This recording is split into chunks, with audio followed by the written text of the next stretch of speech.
आज से लगभग 250 साल पहले ये बताया गया था कि हमारे देश में प्रधानमंत्री मोदी जैसा एक शासक आएगा, गुजरात का दिया दिल्ली में जलेगा। आने वाले समय में क्या बड़ा बदलाव होने वाला है और इससे क्या परिवर्तन हमारा जो जीवन है आम जन का, उसके ऊपर क्या फर्क पड़ेगा। जो आपने कभी कल्पना भी नहीं की थी वैसी वैसी चीजें अब आप होती हुई देखेंगे। कितना खौफनाक समय होगा ये, जहां आप लोग अपनी सिक्योरिटी के लिए लग्जरी का इस्तेमाल करेंगे। आपकी सेफ्टी, आपकी प्रिवेसी, आपकी लग्जरी बनेगी। 50th एनिवर्सरी वाले दिन डिवोर्स के कागज साइन होंगे, करोड़ों सोशल मीडिया अकाउंट हैक होंगे। आपकी फोटोज, आपकी वीडियोस का जिस स्पीड से मिसयूज होगा शायद आप अंदाजा नहीं कर सकते हैं। क्या आगे आने वाले समय में तीसरा विश्व युद्ध होगा। दो सबसे बड़े युद्ध इतिहास के अंदर होंगे, एक जो बॉर्डर पे लड़ा जाएगा और दूसरा जो कंप्यूटर स्क्रीन पे लड़ा जाएगा। परमाणु हथियार का उपयोग 100% होगा। डेट्स के अनुसार क्या क्या भविष्यवाणी निकल के आ रही है उनके लिए। ये युग ही ऐसा है कि ये उसकी तरफ हमें लेके घसीटता हुआ लेके जाता जा रहा है। तो इसलिए मैं कहता हूँ ये वो राक्षस है जो अब जन्म ले चुका है। हर कदम पे राहु आपका वेट कर रहा है। जो अपराधी है उसकी साइकोलॉजी, उसका माइंडसेट क्या था, वहां पर साइकिक रीडर्स की भी मदद ली जा रही है। राजनीति में क्या बड़ा बदलाव होने वाला है। अरविंद केजरीवाल बहुत बढ़िया बाउंस बैक मारेंगे, कम बैक करेंगे दोबारा। इतना अच्छा कम बैक करेंगे जो शायद आप लोगों की गणना में नहीं है। इतने भी ये सेलिब्रिटीज हैं, इनके ऊपर बुरी नजर क्यों नहीं लगती। क्या रेमेडी होगी कि हमारे पास पैसा ही पैसा आए और सारा संकट दूर हो जाए। आज आपको एक ऐसा मंत्र देके जाने वाला हूँ जिसकी साधना आप अभी से शुरू कर दीजिए, वो अपार पैसा अपार धन देगा।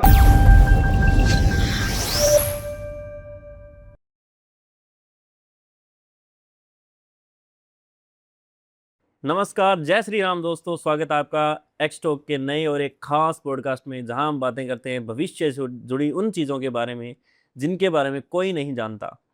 जहां हम बात करते हैं प्राकृतिक घटनाओं की, क्या आगे कुछ होगा। जहां हम बात करते हैं जो युद्ध चल रहे हैं उनके बारे में, अर्थव्यवस्था, राजनीति के बारे में। और आज भी इन्हीं चीज़ों के बारे में बात करेंगे। और इन चीज़ों के ऊपर खास जो हमारे मेहमान हैं जो बात करने के लिए हैं, हमारे साथ है ज्योतिष आचार्य अभय खन्ना जी। तो मिलवाता हूँ उनसे। सर, कैसे हैं आप। जय श्री कृष्ण, राधे राधे। जय श्री कृष्णा, राधे राधे सर। तो सर, लगभग 10 महीने बाद अपना जो मेल है दोबारा हो रहा है। पहला पॉडकास्ट बहुत शानदार गया था और आज का ये पॉडकास्ट बहुत शानदार, उससे भी शानदार करना है। जी जी। तो सर, अभी के टाइम में क्लाइमेट इतना ज़्यादा चेंज हो रहा है कि हर जगह बाढ़ या लैंडस्लाइड हो रही है।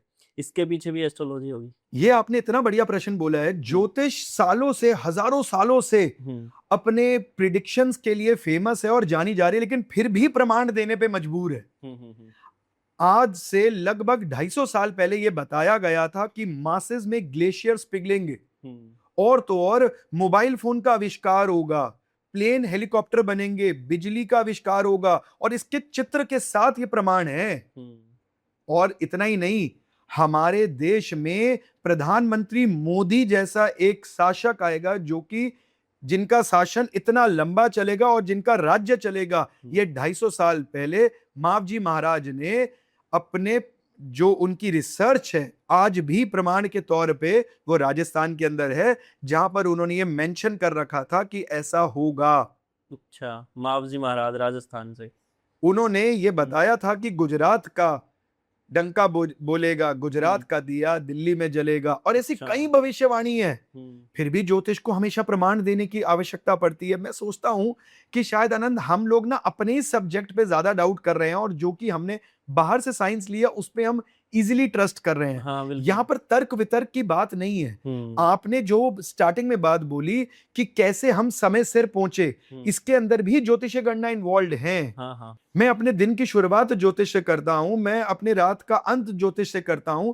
हर पल, हर मूवमेंट में आप ज्योतिष को जी सकते हैं। हर एक चीज आज से हजारों साल पहले, अब तो हमारे पास एग्जैक्ट टाइम ऑफ बर्थ भी अवेलेबल है। बिल्कुल। टाइम ऑफ बर्थ भी ना हो उस समय में भी कहां पर सूखा पड़ेगा, कब बारिश आएगी, किस टाइप की खेती को इस समय में रोक देना चाहिए, क्या आपदाएं आ सकती हैं, उसके लिए ज्योतिष को बहुत अच्छा यूज किया जाता था। और तो और हम लोग इसी गणना में लगे रहते हैं, इसी में सारा दिमाग लगाते हैं कि इसके अंदर सच्चाई कितनी है, ये होगा या ये नहीं होगा। और ऑस्ट्रेलिया जैसे कई और अन्य देशों ने ऑलरेडी इसको अप्लाई करना शुरू कर दिया। आपको पता है ऑस्ट्रेलिया के अंदर साइकिक रीडिंग जो भी ऑकल्ट साइंस का एक पार्ट है उसको बहुत बड़े प्रमाण में लीगल सिस्टम के अंदर भी यूज किया जाता है। अच्छा। ये देखने के लिए कि जो अपराधी है उसकी साइकोलॉजी, उसका माइंडसेट क्या था, वहां पर साइकिक रीडर्स की भी मदद ली जा रही है। तो ज्योतिष गणना को आप हर एक चीज के साथ जोड़ के देख सकते हैं। और जैसा मैंने आपको बताया, जिन लोगों को भी इस गणना पे डाउट है तो वो आज से हजारों साल पहली प्रिडिक्शंस देखे जिनके प्रमाण और जिन चित्र के साथ मौजूद है।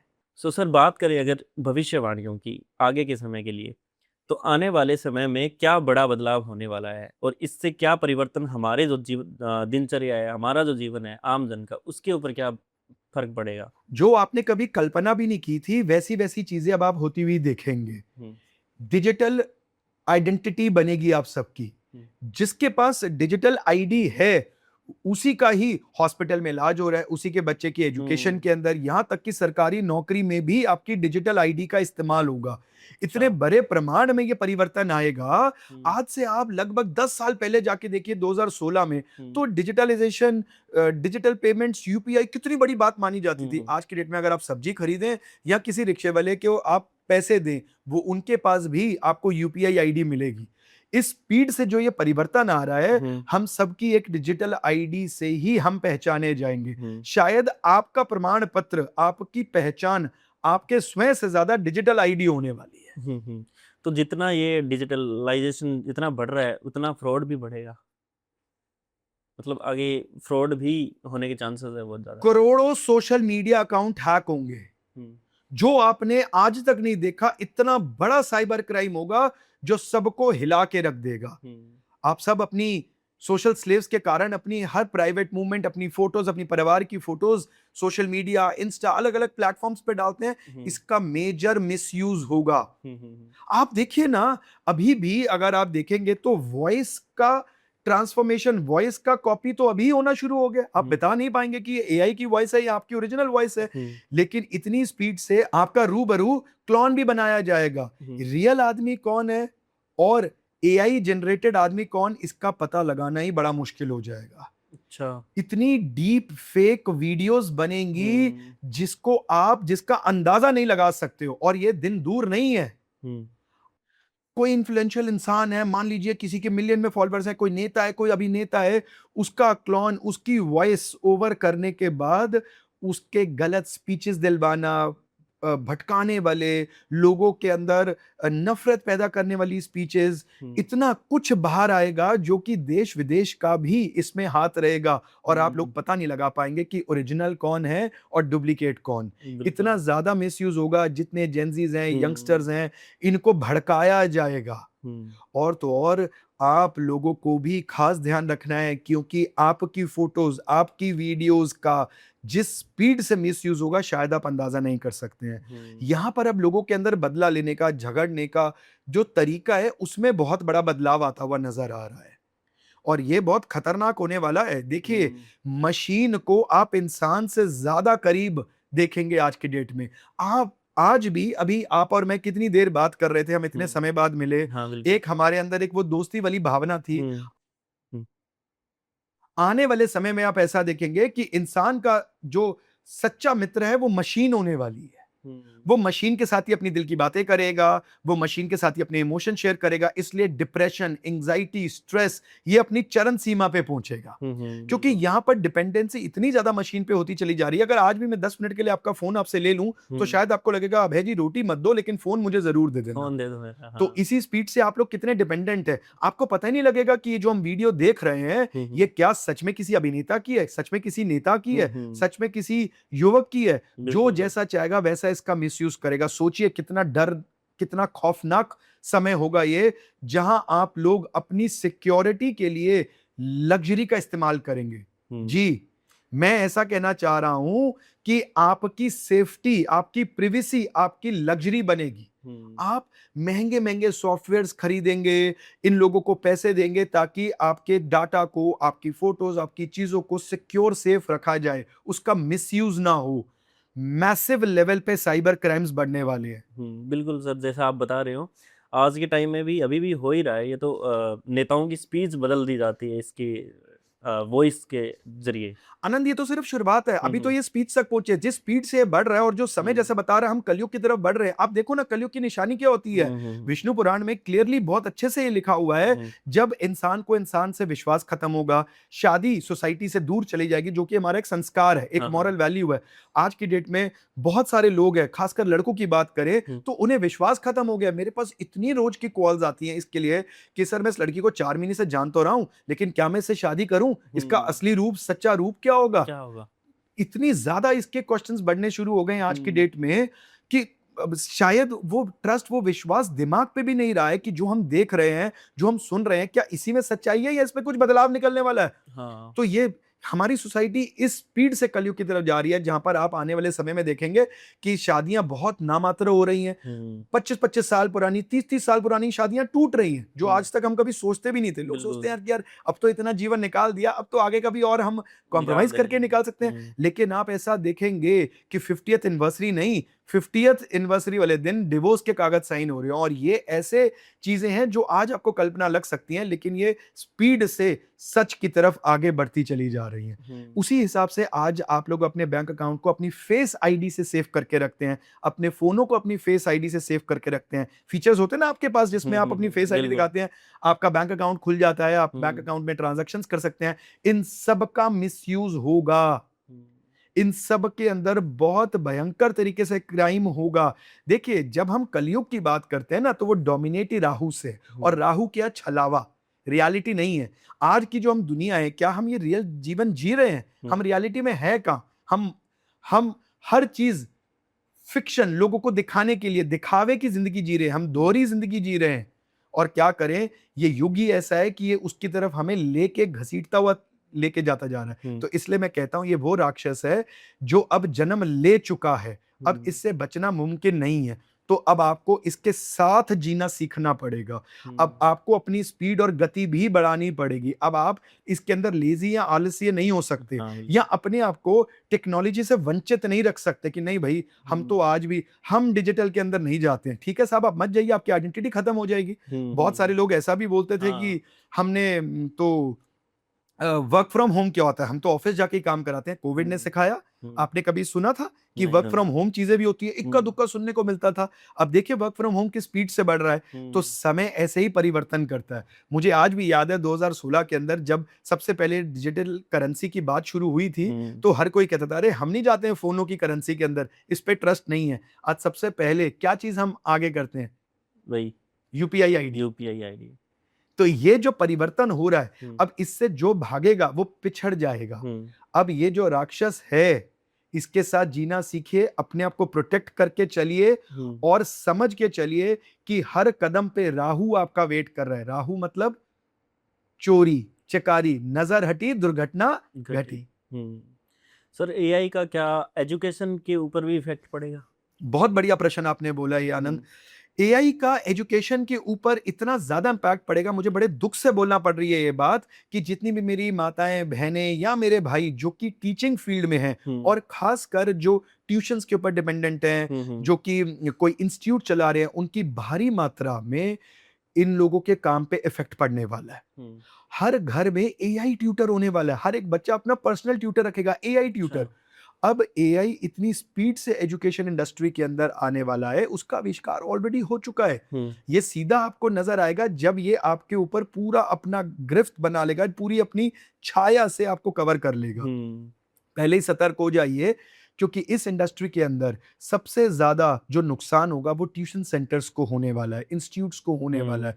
आज आप देखिए एक टीचर 25 बच्चों को पढ़ाता है या 50 बच्चों को पढ़ाता है, उसमें बच्चे के मन में झिझक भी होती है कि मैं अपना प्रश्न पूछूं, हैंड रेस करूं, मेरे क्वेश्चन पे सर डांटेंगे तो नहीं, उनकी भावना कैसी रहेगी, क्या मैं उनका फेवरेट स्टूडेंट हूं या नहीं हूं। एआई इन सब को हटाते हुए बिल्कुल रूबरू वैसा ही जिनसे आप पढ़ना चाहते हैं, ऐसा ही उनका क्लोन बनेगा, ऐसी उनकी आवाज होगी, और वो आपके हर प्रश्न का उत्तर देगा, आपको पढ़ाएगा भी और आपके डाउट्स को भी क्लियर करेगा। तो आप क्या करेंगे ऐसे में? बिल्कुल सर। और ऐसे इतना ही नहीं, उससे जो आपकी कॉस्ट है वो भी बहुत ज्यादा मिनिमाइज हो जाएगी। अब एक सर 25, 50, 500 बच्चों को पढ़ा सकता है, लेकिन एक एआई टीचर आपको आपके समय के अनुसार आप वर्ल्ड के किसी भी कोने में हो, उस समय में आपको पर्सनल टीचिंग दे सकता है। तो डेफिनेटली एआई का एजुकेशन के ऊपर बहुत भयंकर इम्पैक्ट पड़ने वाला है। आप आज भी देख लो, अगर आपके घर में जितने भी हमारी ऑडियंस देख रहे हैं, जिनके घर में बच्चे हैं, सारे होमवर्क ऑनलाइन आ रहे हैं, सारे टीचिंग ऑनलाइन हो रही है, हाँ, और हाँ। तो और टीचर्स भी वीडियोस ऑनलाइन शेयर कर रही हैं। हाँ। आपने ये बात छेड़ी, मैं आज की आपको बात बताता हूँ। मैं जब आ रहा था तो आज मेरी डॉटर ने छुट्टी करी, आज वो स्कूल नहीं गई थी। तो सीधा ही सुबह-सुबह फ़ोन पे लगी हुई थी, तो मेरी आदत है कि मैं मना करता हूँ, और मैं बहुत ज़्यादा एक्सपोज़र नहीं देता हूँ फ़ोन को। मेरे हिसाब से अभी उसका सही समय नहीं है। राहु को नियंत्रण करने के लिए हाँ, हाँ, आपकी एक अवस्था होनी चाहिए, तभी आप कर पाएँगे। फ़ोन राहु होता है। तो मैंने उसको मना किया, तो बोली पापा मैं तो स्कूल का काम कर रही हूँ, और वाक़ई में ही कर रही थी। जब देखा तो उसके अंदर स्कूल टीचर ने कोई ऐसी वीडियो भेजी हुई है जो आप देखिए सोशल स्टडीज़ की, उसमें बताया गया था कि मगध का शासक कौन था, पूरी एआई वीडियो बना रखी है और वो बच्चों को देखने के लिए दी है। तो आप देखिए ना, हाँ, कहाँ पर एजुकेशन सिस्टम में बिल्कुल ऑलरेडी सर। एंटर हो चुका है। फिर अगर कोई भी होमवर्क आया है, कोई भी क्लास वर्क आया है, कोई चीज़ मिस हो गई है, सब कुछ उनका एक डैशबोर्ड बना हुआ है, उसी पे आ रहा है। अगर आज आप एक ऐसे जाति से आते हैं जो टेक्निकली पिछड़ी हुई है, आपके पास आप कितने भी सक्षम हो, लेकिन आप टेक्निकली पिछड़े हुए हैं, तो आप मेरी बात समझ के चलिए, आपका स्कूलों में गति ही नहीं है। मॉडर्न स्कूलों में तो नहीं है। आज आप दिल्ली के अंदर किसी स्कूल में सर्वाइव नहीं कर सकते अगर आपके पास ईमेल आईडी नहीं है, आपके पास स्मार्टफोन नहीं है। वो आपको खुद भी देना है, अपने बच्चों को भी देना है। बिल्कुल सर, बिल्कुल। मतलब ये बहुत ही ज़्यादा खतरनाक चीज़ है।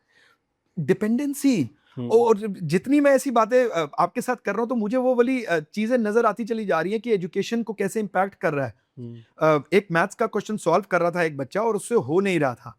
तो मैंने उसको सलाह दी कि आप अपने ट्यूशन टीचर से पूछ लो। बोला नहीं, कोई जरूरत नहीं है। उसने क्वेश्चन की फोटो खींची, चैट जीपीटी में डाली, उसका पूरा मेथड आ गया उसके आगे। वहाँ से आ जाए। तो वो बोला ये ज्यादा आसान तरीका है। अब यहाँ पर दो चीजें समझने की कोशिश कीजिएगा। एक तो उसकी डिपेंडेंसी कितनी ज्यादा हो गई है, मैं बोलता हूँ बार बार कि ये राक्षस जन्म ले चुका है, इसके साथ जीना सीखना पड़ेगा। दूसरा, टीचर की जो एक इंपॉर्टेंस थी, जो आप अपने गुरु को एक रिस्पेक्ट देते थे, उसका ऑल्टरनेटिव आना स्टार्ट हो गया। आपको वो वैल्यू नहीं रही है कि मुझे उस समय की वेट करनी है, अपने टीचर की वेट करनी है। तो वो जो अनुशासन आपको मिल सकता था, जो आपके अंदर एक भावना होती थी गुरु शिष्य वाली, वो खत्म होती चली जा रही है। अरे छोड़ो, कोई बात नहीं, मैम से क्या करना है, अभी हम खुद के खुद ही कर लेंगे। तो इसी स्पीड से एजुकेशन इंडस्ट्री को सबसे ज्यादा ध्यान रखने की नीड है, और तुरंत। बिल्कुल सर, बिल्कुल। जॉब्स भी जा रही हैं लगभग, एडिटर की जॉब तो बिल्कुल लगभग ख़त्म सी हो रही है। और जो अगर मैं मेरी खुद की बात बताऊँ मैं, अगर तो मैं रिसर्च करता, अगर किसी क्वेश्चन के ऊपर मैं किसी बुक से उठाता, तो हो सकता है मैं 2 क्वेश्चन और पढ़ लेता, उनकी भी कर लेता। जैसे मैं एआई पे डाल देता हूँ, एक ही क्वेश्चन आता है। इसकी जगह अगर मैं कोई बुक से देखता तो मैं 2 चीज़ें ज़्यादा पढ़ता। एकदम 100% आपने करेक्ट बात बोली। यही शायद मेरा बोलने का मतलब था कि वो बच्चा अगर अपने टीचर से बात करता, तो वो 2 मेथड्स और समझाती, 2 बातें और बोलती, और कुछ अच्छी चीज़ें और बताती, जिससे उसके बेसिक्स क्लियर होते। हाँ। उसने एआई से सिर्फ उसी प्रश्न के मेथड को देखा, अपने दिमाग में रटा और चलता बना। सिर्फ उसके माइंड में एक सब्जेक्ट हो गया कि मुझे उस प्रश्न का उत्तर मिल गया। हाँ। वो जो टीचर के साथ ज्ञान मिलना था, वो तो आप वंचित रह गए, वो तो आपको मिला वो नहीं। रह गया। वो तो आपको मिला नहीं। तो इसीलिए सिर्फ एक ज्योतिष एकमात्र ऐसा मीडियम है जिसमें एआई आके एजुकेशन में, पढ़ाई में तो आ सकता है, ये आपको पढ़ाने में तो मदद कर सकता है, लेकिन ये प्रिडिक्शन में कभी कारगर सिद्ध नहीं हो पाएगा।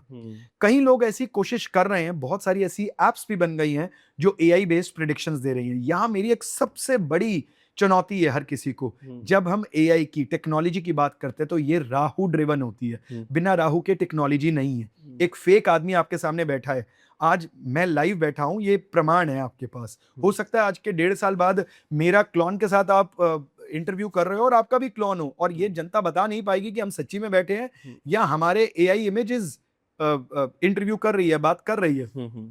तो ऐसे में एजुकेशन के अंदर तो, एस्ट्रोलॉजी पढ़ाने के अंदर तो एआई मदद कर सकता है, लेकिन प्रिडिक्शंस के अंदर कभी नहीं कर पाएगा, क्योंकि जब हम एस्ट्रोलॉजी की बात करते हैं तो ये बृहस्पति है, जुपिटर है, और राहु जुपिटर कभी नहीं बन सकते।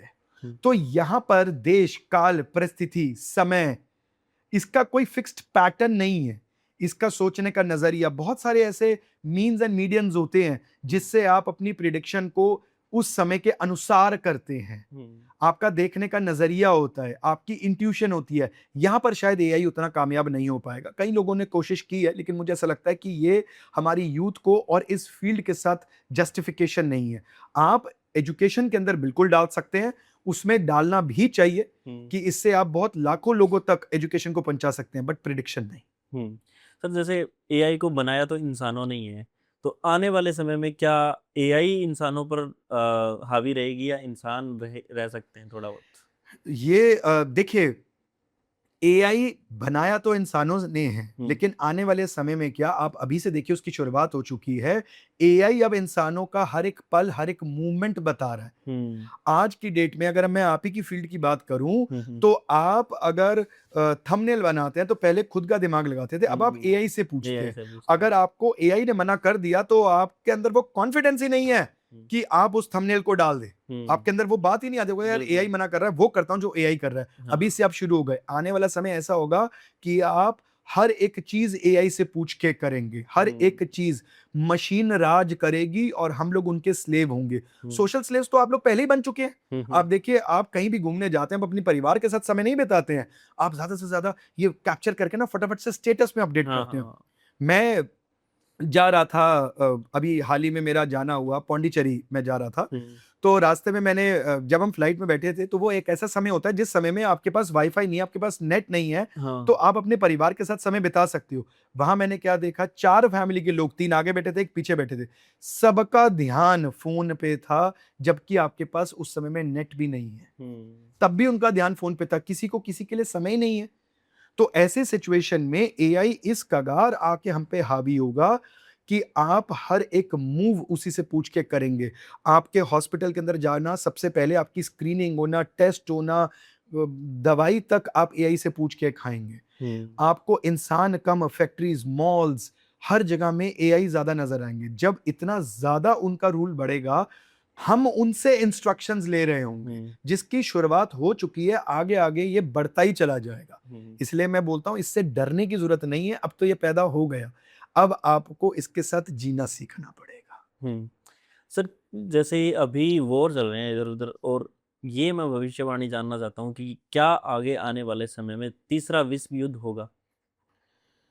सबसे पहले, क्योंकि हम अभी तक टेक्नोलॉजी की बात कर रहे हैं, तो इस समय में 2 युद्ध होने वाले हैं। 2 सबसे बड़े युद्ध इतिहास के अंदर होंगे। एक जो बॉर्डर पे लड़ा जाएगा और दूसरा जो कंप्यूटर स्क्रीन पे लड़ा जाएगा। अच्छा। एक कंट्री दूसरी कंट्री की इकोनॉमी को खत्म करने के लिए उनके बैंकिंग सिस्टम को हैक करेगी, साइबर हिट्स मारेगी, इतने ज्यादा इंटरनेट को जाम कर दिया जाएगा, डाटा चोरी किया जाएगा। एक कंट्री की इकोनॉमी को हिलाने के लिए इतना इतना ज्यादा और इतनी बार आपको ऐसी साइबर क्राइम्स देखने को मिलेंगे जो कि शायद अर्थव्यवस्था को हिला के रख देंगे। डिजिटल वॉर होगा। डिजिटल वॉर होगा, कंप्लीट डिजिटल वॉर होगा। और वहीं पर ही इसी साल के अंदर आप देखेंगे कि वाटर के अंदर, पानी के अंदर, बॉर्डर को लेके कई जगहों में, कई देशों के बीच में युद्ध होने वाले हैं। अच्छा। आज तक हमने सिर्फ बॉर्डर पे युद्ध सुने थे जो लैंड पे होते हैं, अब आप यही चीजें वाटर के अंदर देखेंगे। ओशन बाउंड्रीज, नेवल युद्ध होते हुए देखेंगे, कई जगहों पे होंगे। और देखिए, ये तो 100% करेक्ट है, नेवल वॉर बहुत बड़े प्रमाण पे आप देखेंगे, और एक देश के बीच में नहीं, कई देश इसके अंदर इन्वॉल्व हो जाएंगे। इतने सारे ओशंस और सी की डिविजन्स जो आपने पहले कभी नहीं सुनी थी। और इसमें कोई दो राय नहीं है कि विश्व युद्ध होगा, लेकिन इतना बड़ा होगा जो कि बहुत भयानक होगा। ऐसी सिचुएशन जो है वो लगभग 2029 मिड के बाद बनती है। वॉर की स्थिति शुरू थी ऑलरेडी, और ये चलती चली जाएगी साल दर साल। आप शांति, जब आपको लगेगा कि अब थोड़ा सा माहौल शांत है, अब चीजें थोड़ी ठीक लग रही हैं, अब शायद संधि हो जाएगी, उसी समय में कोई ना कोई नया बवाल आ जाएगा, कोई ना कोई नए 2 देश लड़ाई करनी शुरू कर देंगे, जिसकी वजह से बाकी देश भी इन्वॉल्व हो जाएंगे। तो ये बड़ी अनप्रिडिक्टेबल सी जो है ना ग्लोबल इकोनॉमी चलने वाली है, और ग्लोबल पॉलिटिक्स भी चलने वाली है। इस समय में इसको समझना आम जनता के लिए बड़ा कठिन होने वाला है। तो आपको ये चीज का ध्यान रखना है कि यहां पर हमें, खासकर हम भारतीयों को, अपनी इंटरनल डोमेस्टिक डिमांड, अपनी इंटरनल रेमेडीज, अपने आप को कैसे सेफगार्ड करें, इस पे ज्यादा ध्यान देना चाहिए। क्या सर इस युद्ध में न्यूक्लियर जो परमाणु हथियार है उनका उपयोग हो सकता है? परमाणु हथियार का उपयोग 100% होगा, और उसके लिए शायद आपको विश्व युद्ध की वेट नहीं करनी है, उससे पहले ही लगभग मिडिल ईस्ट की तरफ एक फेल्ड परमाणु वार होगा। यानी कि एक परमाणु जैसा बम या उसी के मिलता जुलता कोई वार किया जाएगा जो कामयाब नहीं होगा, कामयाब नहीं होगा, लेकिन उससे जितने टॉक्सिन्स निकलेंगे, जो हमारे एनवायरनमेंट को नुकसान होगा, इससे कहीं नुकसान होने वाले हैं, जान मान को, इकोनॉमी को, लोगों को, वातावरण के अंदर ऐसी कई परिस्थितियां बनेंगी। और 2029 का जो युद्ध होगा वो बहुत भयंकर होगा, जिसमें जान मान से ज्यादा इकोनॉमी का नुकसान होता ज्यादा नजर आता है। और जो युद्ध इस समय में चल रहे हैं शायद आपकी गणना में नहीं है, ये जितनी महामारियां आ रही हैं और जितने नए नए आप वायरसेस देख रहे हैं, ये भी एक कंट्री के इकोनॉमी को खत्म करने के लिए, ये भी एक युद्ध स्थिर का ही एक कंसेप्ट है जो कि ऑलरेडी स्टार्टेड है। अच्छा, और उस समय हम इंडिया की क्या स्थिति देख रहे हैं? देखिए, इंडिया जो है ना वो युद्ध के अंदर बहुत ज्यादा एक्टिव पार्ट प्ले नहीं करता हुआ नजर आ रहा है। हालांकि इंडिया भी घसीटा तो जाएगा युद्ध के अंदर। और जब भी हम विश्व की बात करते हैं, जब विश्व की स्थितियां, इकोनॉमी कोलैप्स करती है, तो उसका इम्पैक्ट तो हमें भी भुगतना पड़ेगा। लेकिन फिर भी कंपैरेटिवली इंडिया की जो इंडिविजुअल स्थिति है वो बाहर से बेटर नजर आ रही है। हमारी इंटरनल डोमेस्टिक डिमांड हमें बचाए रखेगी, लेकिन मंदी का जो मार है उसका इम्पैक्ट तो हमें भी झेलना पड़ेगा। अच्छा, राजनीति में क्या बड़ा बदलाव होने वाला है? आनंद, आज की डेट में आपने सबसे पहली ये चीज देखी है कि अरविंद केजरीवाल का कंप्लीट करियर खत्म है।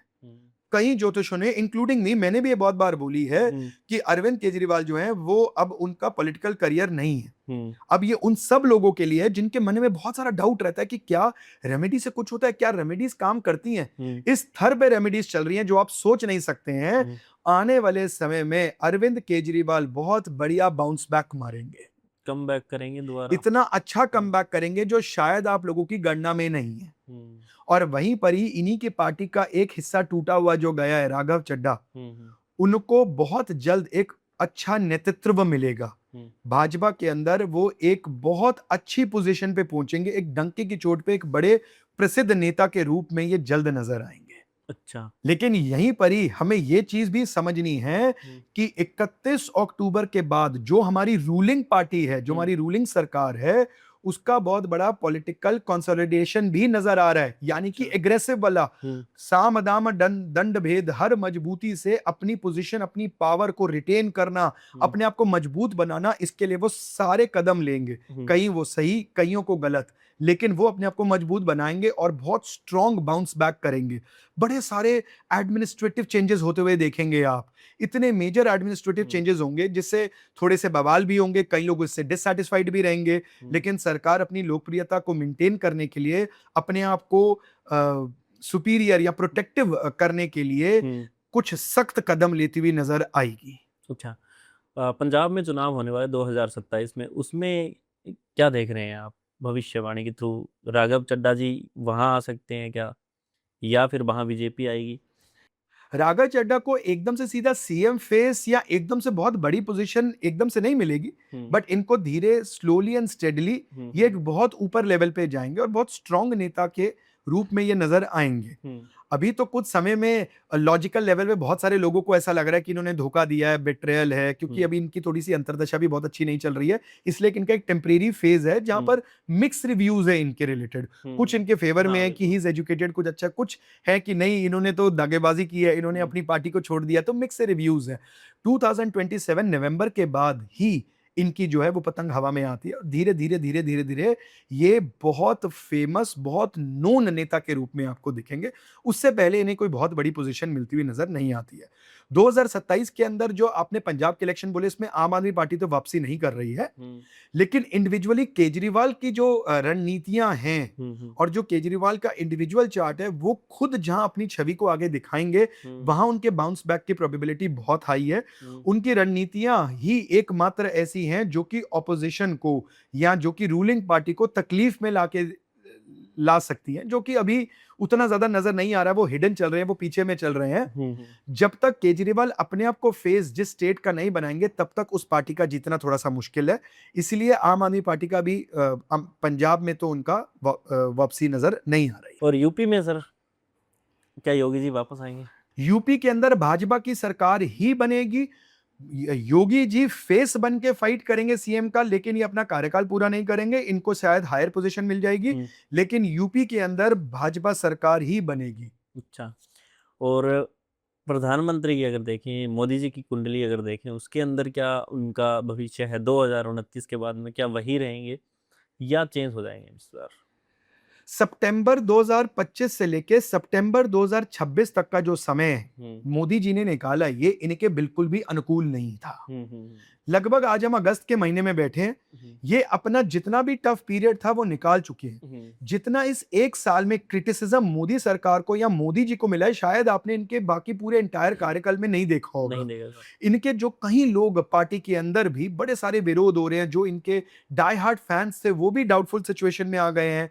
और मोदी जी ने भी बहुत समय से हमारे देश को उस गरजदार आवाज में संबोधित नहीं किया है जैसे वो जिस चीज के लिए वो जाने जाते थे।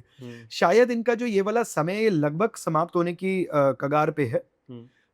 30 सितंबर तक का सेंसिटिव टाइम पीरियड है जिसको हम निकाल चुके हैं, और ये वाला समय निकलते ही अक्टूबर ऑनवर्ड्स इनकी लोकप्रियता दोबारा से धीरे धीरे वापसी आनी स्टार्ट होगी, और मोदी जी के नेतृत्व में ही इनकी सरकार और इनकी लोकप्रियता वापसी आएगी। सर, अभी जो 5 महीने बचे हैं आने वाले समय में, डेट्स के अनुसार क्या क्या भविष्यवाणी निकल के आ रही है उनके लिए?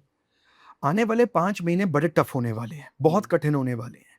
महंगाई अपनी चरम सीमा पे पहुंचेगी, और ये आप एंड ऑफ अगस्त के अंदर सबसे ज्यादा देखोगे। बेसिक नेसेसिटीज, बेसिक एसेंशियल्स जो प्रोडक्ट्स होते हैं वो शायद हमारी रीच से बाहर हो जाएंगे। आम आदमी के लिए जीना मुश्किल हो जाएगा। खासकर एक डेट नोट डाउन करके रख लीजिएगा, 27 नवंबर से 26 जनवरी के बीच बीच में एक बहुत बड़ा भूकंप हिमालयन बेल्ट पे नजर आ रहा है, जिसके अंदर नेपाल, भूटान और शिमला तक एरिया जो है वो कवर्ड हो सकता है। इसमें काफी बड़ा नुकसान होने की संभावना है। तो अगर आप लोग वहां जाना अवॉइड कर सकते हैं तो अवॉइड कीजिएगा। इस चीज का खास ध्यान रखना है।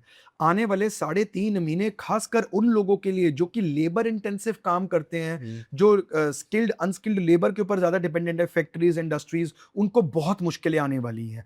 जब बिजनेस होगा तो मनाने के लिए लेबर नहीं होगी, जब लेबर होगी तो बिजनेस नहीं होगा। ये तालमेल बिठाना उनके लिए बहुत बड़ा चैलेंज होने वाला है, बहुत सिरदर्दी होने वाली है। और यहीं पर ही आप जो है वो लोगों के अंदर ना एक डिससैटिस्फैक्शन, एजिटेशन, बिना बात के गुस्सा आ जाना, ऐसी चीजें भी, छोटी छोटी बातों के ऊपर रोड रेजेस, छोटी छोटी चीजों के ऊपर आप लोगों के तर्क वितर्क को बड़े बड़े झगड़ों में बदलता हुआ देखेंगे। शायद यहाँ पर हमें थोड़ा सा अनुशासन और अपने आप को थोड़ा सा शांत रखने की नीड है, क्योंकि ये ऐसा चेंज है यूनिवर्स के अंदर, ये ऐसा चेंज हो रहा है अंतरिक्ष के अंदर ग्रहों का, कि ये मेजर लोगों के ऊपर इंपैक्ट डालेगा। सो सर, बात करें अगर रेमेडीज की, कि आज का समय कैसा सुधारा जाए, तो घर में और हमारे जीवन के अंदर कोई संकट चल रहा है पैसों को लेकर भी, तो क्या रेमेडी होगी कि हमारे पास पैसा ही पैसा आए और सारा संकट दूर हो जाए? धीरे धीरे जो आप ये आदतें करते रहते ना रोजमर्रा के जीवन में, ये आपको कंगाल कर देंगी। जैसे कि अपने घर के अंदर बेडशीट उधरी हुई या फटी हुई बिछाना, अपने पर्स के अंदर किसी मृत व्यक्ति की फोटो रखना, अच्छा, अपने घर की एंट्रेंस पे ही जूते चप्पल उतार के रख देना, गंदे पैर रात को सोने चले जाना, अपनी किचन के चूल्हे के ऊपर ही बर्तन रख के भूल जाना, ये सारी चीजें जो हैं ये आपको अंदर से खोखला कर रही हैं। अच्छा। ये आपके जीवन में कई परेशानियां लेके आ रही हैं जिनका शायद आपको अंदाजा भी नहीं है। तो आज से ही आपको ये चीजें बंद कर देनी चाहिए। अगर किसी ने लोन ले रखा है, कर्ज या उसके ऊपर कर्जा है, या किसी भी तरह की पैसे की समस्या है, वो सारी खत्म हो जाए और उसके पास पैसा ही पैसा आ जाए, इसके लिए क्या रेमेडी कर सकते हैं? आज आपको एक ऐसा मंत्र देके जाने वाला हूं जिसकी साधना आप अभी से शुरू कर दीजिए, और एंटायर 2027 जो कि चंद्रमा का साल है, उसके अंदर ही आपको अपार पैसा, अपार धन देगा, आपके लिए मंगल कार्य करेगा। जो लोग शादी करने के लिए सोच रहे हैं उनको शादी का विवाह का काम करेगा, जो लोग जमीन लेने के लिए सोच रहे हैं, लोन उतारने का सोच रहे हैं, बिजनेस करने का सोच रहे हैं, हर चीज के लिए अकेला ये मंत्र आपको हर टाइप की सक्सेस देगा। ये आप हर शुक्रवार करने की आदत डाल लें। साथ ही में रोजाना अपने दिन की शुरुआत इस मंत्र से करें, ओम भीम तारे व्रीम सोहा। इस मंत्र का जाप 108 बार रोजाना करें। बचे हुए महीने इसकी सिद्धि कर लीजिए। 2027 के अंदर जो कि चंद्रमा का साल है, 11 का टोटल बन रहा है, मास्टर नंबर है। ऐसी सिचुएशन में सिर्फ एकमात्र यही मंत्र तारा देवी का जो है, ये आपको हर जगह से विजय प्राप्त करवाएगा, और कुछ करने की नीड ही नहीं है। सर, आज की गोल्डन रेमेडी कुछ जेनजी स्टाइल में अगर बात करें तो सारी परेशानियां दूर हो जाएं, लव मैरिज हो जाए, हमारी वेल्थ भी आए, पैसा भी आए, सब चीजें हैं, उनकी जो प्रॉब्लम है वो खत्म हो जाए, इसके लिए हम क्या रेमेडी कर सकते हैं?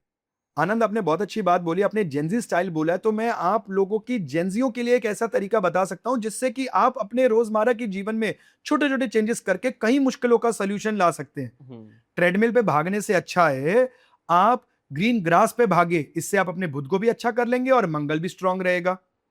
अपने घर की हाउस हेल्प को आप एजुकेशन के अंदर मदद कीजिए, इससे आप अपने बृहस्पति को स्ट्रांग कर लेंगे।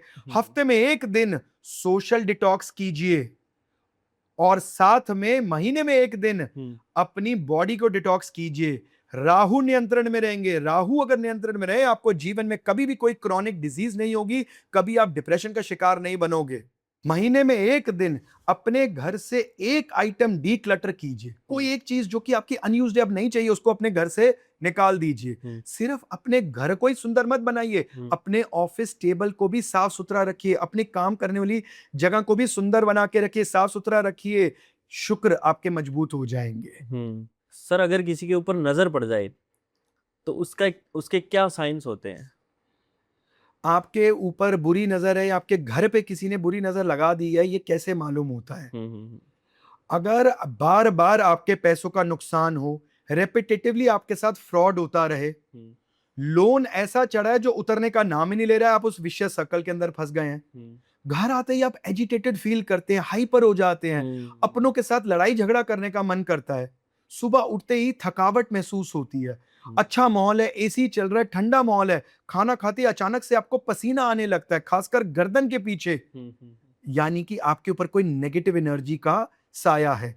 इतना ही नहीं, ये इतनी खतरनाक होती है कि आपके बनते बनते काम 99 पे आपको ऐसा सांप डसेगा कि जीवन आपके साथ सांप सीढ़ी खेल जाएगा और आप बैक टू स्क्वायर वन, सारे काम लास्ट में जाके अटक जाते हैं। ये सारे सिम्टम्स बताते हैं कि आपके ऊपर कोई टोक रोक, कोई नेगेटिव एनर्जी है, तो आपको तुरंत इससे बाहर निकलना चाहिए। क्या होता है आनंद, ये जो आपने बात बोली ना, मेरे से किसी ने ये बात पूछी कि सर ये जो लोग वशीकरण करते हैं या जो लोग बुरी नजर लगाते हैं ये कैसे लग सकती है? तो लोग मेरे से पूछते हैं जितने भी ये सेलिब्रिटीज हैं इनके ऊपर बुरी नजर क्यों नहीं लगती, इनके ऊपर ऐसे वाले जो है वशीकरण का असर क्यों नहीं होता है? तो देखिए, शास्त्रार्थ कहते हैं कि ये जितनी भी चीजें होती हैं इनका प्रमाण है, लेकिन हमें ये देखने से बजाय कि कौन हम पे नजर लगा रहा है, किसकी वजह से हमारे जीवन में नेगेटिव एनर्जी आई, या कौन अब हमारी एनर्जी के साथ छेड़छाड़ कर रहा है, खेल रहा है, हमें अपनी इम्यूनिटी पे काम करना चाहिए। आप मान लीजिए आज आप रोड पे जा रहे हैं, 4 लोग खड़े और उनमें से किसी ने छींक मारी तो आप वायरस वो कैच कर रहा है, तो जरूरी तो नहीं है कि वो उसने आपके लिए मारी थी, आपकी इम्यूनिटी वीक थी इसलिए आप वो वायरस कर रहा है, कैच कर रहा है। तो हमें क्या करना है, हमें अपनी इम्यूनिटी को स्ट्रांग करना है। जब हम अपनी इम्यूनिटी को स्ट्रांग कर लेंगे तो ऐसी एनर्जीज हमें इंपैक्ट ही नहीं करेंगी। हमें ये देखने की जरूरत ही नहीं है कि हमें नजर कौन लगा रहा है, लेकिन इसका इंपैक्ट होता है, बिल्कुल होता है। तो हमें रेमेडीज के द्वारा इसको अपने अंदर, अपने ऊपर, अपने आप को प्रोटेक्टिव करना चाहिए। और मैं आपको एक बात बता दूं, जो जितने भी लोग गलत चीज के लिए वशीकरण करते हैं, करने वाला भी पाप का भागीदारी है और जो करवा रहा है वो भी पाप का भागीदारी है, और दोनों इतने बड़े पाप के भागीदारी हैं जो कई जन्मों तक इसका भुगतान भुगतते रहेंगे। कितने सारे लोग आज आनंद ऐसे होते हैं जो मेरे पास भी आते हैं, आपके जीवन में भी इतने आप लोगों से बात करते हो बोला होगा कि यार हमने तो इस जीवन में कभी कुछ बुरा नहीं किया है, तो हमारे साथ बुरा क्यों हो रहा है? आपके साथ बुरा इसलिए हो रहा है क्योंकि ये आपके 100 जन्मों का भुगतान है। आपके 100 जन्मों का कर्म किस जन्म में, किस रूप में आपके सामने आएगा ये आपको पता नहीं लगेगा। तो इसीलिए जितने भी लोग वशीकरण कराते हैं, आप अगर किसी अच्छे कॉज के लिए करा रहे हैं, जैसे कि कोई आपका अपना है, आप मैरिड हैं और आपको लग रहा है कि आपके स्पाउस किसी कारण भटक गए हैं, फैमिली रिस्पॉन्सिबिलिटीज से वंचित हो गए हैं, वहां पर वशीकरण किया जाता है, वहां पर उसको एक ठीक माना जाता है। लेकिन जितने लोग ये गर्लफ्रेंड्स, बॉयफ्रेंड्स बिना सामने वाले की भावनाएं जाने उसके ऊपर ऐसे इंपैक्ट करे, कितना इसका असर वो डालने में कामयाब हो गए हैं, कितना नहीं, वो बात की बात है, लेकिन ये सोच आना और ये विधि को आरंभ करना ही अपने आप में पाप है। सर, क्या बिल्ली को घर में पालना अशुभ माना जाता है? बिल्ली नेगेटिव एनर्जी को ऑब्जॉर्ब करती है, बिल्ली नेगेटिव एनर्जी को सबसे पहले पहचानती है। बिल्ली की नाल मिलने पे बहुत शुभ माना जाता है। जिनके घरों में काफी समय से प्रोजिनी बच्चे नहीं हुए हैं, कोई मंगल कार्य नहीं हुआ है, तो ऐसी भी मान्यता है कि अगर बिल्ली उस घर में बच्चे दे दे तो आपको कोई गुड न्यूज सुनने को मिलती है। बिल्ली सबसे पहले आपके स्ट्रेस, आपकी नेगेटिव, कोई भी आपके ऊपर कुछ बुरी नजर या कुछ भी बुरा होने वाला है, उसको सबसे पहले आप तक पहुंचाती है। और उसको, बिल्ली की सेवा करने से, बिल्ली को पालने से आपके दोनों ग्रह राहु और केतु नियंत्रण में रहते हैं। तो अब आप बताइए बिल्ली पालना नेगेटिव कैसे हुआ? बिल्ली को तो लक्ष्मी स्वरूपी माना जाता है। लोग कहते हैं ना कि बिल्ली माँ लक्ष्मी की वाहन है। अलग अलग मान्यताएं हैं। कोई कहता है कि ये षष्ठ देवी की वाहन है। सर, हमारे मूलांक के अनुसार और हमारी जो डेट ऑफ बर्थ है उसके अनुसार अगर बात करें, कुछ ऐसे मंदिर जहां हमें बिल्कुल जाना चाहिए। अगर आपका मूलांक 1 है तो राम मंदिर, अगर आपका मूलांक 2 है तो शिव मंदिर, अगर आपका मूलांक 3 है तो गणेश मंदिर, अगर आपका मूलांक 4 है तो भैरव मंदिर, अगर आपका मूलांक 5 है तो कृष्ण मंदिर, अगर आपका मूलांक 6 है तो लक्ष्मी माता मंदिर, अगर आपका मूलांक 7 है तो दुर्गा माता मंदिर, अगर आपका मूलांक 8 है तो काली माता मंदिर, और मूलांक 9 वालों को हनुमान मंदिर या राम मंदिर अवश्य जाना चाहिए। जब भी हम इन जगहों में जाते हैं अपने मूलांक का मतलब क्या होता है? मूल अंक, यानी कि जो आपकी नेचर के अंदर जिसकी वाइब्रेशंस मिलेंगी, आपकी आदतें, आपके हऊ भू, वो कैरेक्टर्स होंगे जो वो मूलांक बताता है। और उस मूलांक के अनुसार जो क्लोजेस्ट आप जहां जाते हैं, भगवान राम अनुशासन एकमात्र फॉर एवरीवन, है ना, 1 नंबर वालों के लिए, तो वहां जाने से आपको सिर्फ ऐसा नहीं है कि आप मूलांक 1 और आप राम मंदिर चले गए। आप जब भी मंदिर जाएं तो अपने आप को शून्य करके जाएं, अपने साथ कुछ मत लेके जाएं, वहां की वाइब्रेशंस को फील करें, 5 7 10 मिनट वहां बैठें, ध्यान लगाएं, जो ऊर्जाएं आपको फील होंगी, आप रिजुविनेट हो जाएंगे। आपके लाइफ के ऊपर जितनी भी बड़ी परेशानी आ रही होगी, आपको अपना हल उसी एनर्जी फील्ड, वही एनर्जी फील्ड से जाके मिलेगा। इसका महत्व बहुत बड़ा है अगर समझा जाए तो आप इसको सिर्फ एक रूटीन के फॉर्म में मत कीजिए, इसको इसके साथ जीना सीखिए। कुछ ही समय में हमारे देश के सबसे इन्फ्लुएंशियल फैमिली, अंबानी फैमिली के अंदर आप मतभेद होता हुआ देखेंगे। अच्छा। कुछ ऐसे फैमिली डिस्प्यूट्स जो अब तक हिडन हैं, वो बाहर आता हुआ नजर आएगा। और ये मैं मुकेश अंबानी जी की फैमिली की बात कर रहा हूं। उनकी फैमिली के अंदर, उनकी पर्सनल फैमिली के अंदर, उनके बच्चों के बीच में कुछ ऐसे मतभेद सामने नजर आएंगे जहां पर ओपिनियन डिफरेंसेस, या जो उनके अंदर की कुछ ऐसी हिडन बातें हैं जो अब तक पब्लिक नहीं है, वहां पर पब्लिक होंगी। ये सबसे बड़ी भविष्यवाणी लग रही है मुझे तो। जी। तो ओके सर, बहुत बहुत धन्यवाद। जो भी चीज़ें आपने बताई हैं, बड़ी अच्छी रेमेडीज जो है आपने बताई हैं, और जो भी भविष्य आपने बताया है, आशा करते हैं कि लोग उन्हें देखेंगे तो उनके काम आएगा वो, उस हिसाब से वो सतर्क हो जाएंगे और हम भी सतर्क रहेंगे। तो बहुत बहुत धन्यवाद सर। जय श्री कृष्ण। जय श्री कृष्ण, जय श्री राम। धन्यवाद आपका भी पूरा पॉडकास्ट देखने के लिए। लाइक एंड सब्सक्राइब जरूर करें, एंड कमेंट वाला बटन जो है उसके अंदर जरूर आप कमेंट करके बताएं, और जय श्री राम जरूर लिखें। धन्यवाद। जय श्री राम।